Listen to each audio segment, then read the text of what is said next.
तिकडे अमरावतीमध्ये लोकसभेसाठी 2 आंबेडकर इच्छुक असल्याचं समोर आलंय। आनंदराज आंबेडकर आणि सुजात आंबेडकर या दोघा काका पुतण्यांनी लोकसभेची तयारी सुरू केली आहे। सुजात आंबेडकरांना अमरावतीमधून उमेदवारी देण्याबाबत वंचितच्या जिल्हा कार्यकारिणीने ठराव देखील केला आहे। महाविकास आघाडीमध्ये वंचितचा सहभाग झाल्यास अमरावतीसाठी प्रकाश आंबेडकर आग्रही आहेत।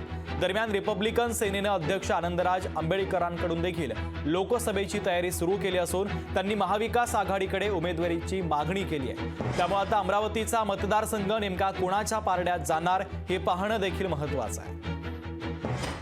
कार्यकर्ताओं की इच्छा है कि मैंने यहाँ से उम्मीदवारी लड़नी चाहिए, मगर ये डिसीजन हमारी पार्टी की पार्लियामेंट्री कमेटी लेगी।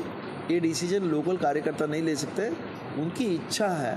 उसके बारे में हमारी पार्टी के वरिष्ठ लेवल के सभी कार्यकर्ता इकट्ठा होकर उस पर बात करेंगे, चर्चा करेंगे और पूरे परिस्थिति का मुआवजा करेंगे और उसके ऊपर तय करेंगे। असा विषय होता की येणारी जी लोकसभा निवडणूक आहे ती निवडणूक महाविकास आघाडी आणि वंचितच्या युती जी होणार आहे त्या युती संदर्भात आमच्या अमरावतीतील वंचितच्या पदाधिकारी आणि कार्यकर्त्यांची अशी इच्छा आहे की ही जी विराट महासभा आमची झाली त्या सभेची ताकद पाहून ह्या अमरावती जिल्ह्यातून आम्ही वंचितचे जे उमेदवार आहेत ते युवा नेते सुजातदादा आंबेडकर यांना अमरावती जिल्ह्यातून उमेदवारी द्यावी अशी आम्ही वरिष्ठ पदाधिकाऱ्यांना इथून ठराव करून विनंती पाठवत आहे।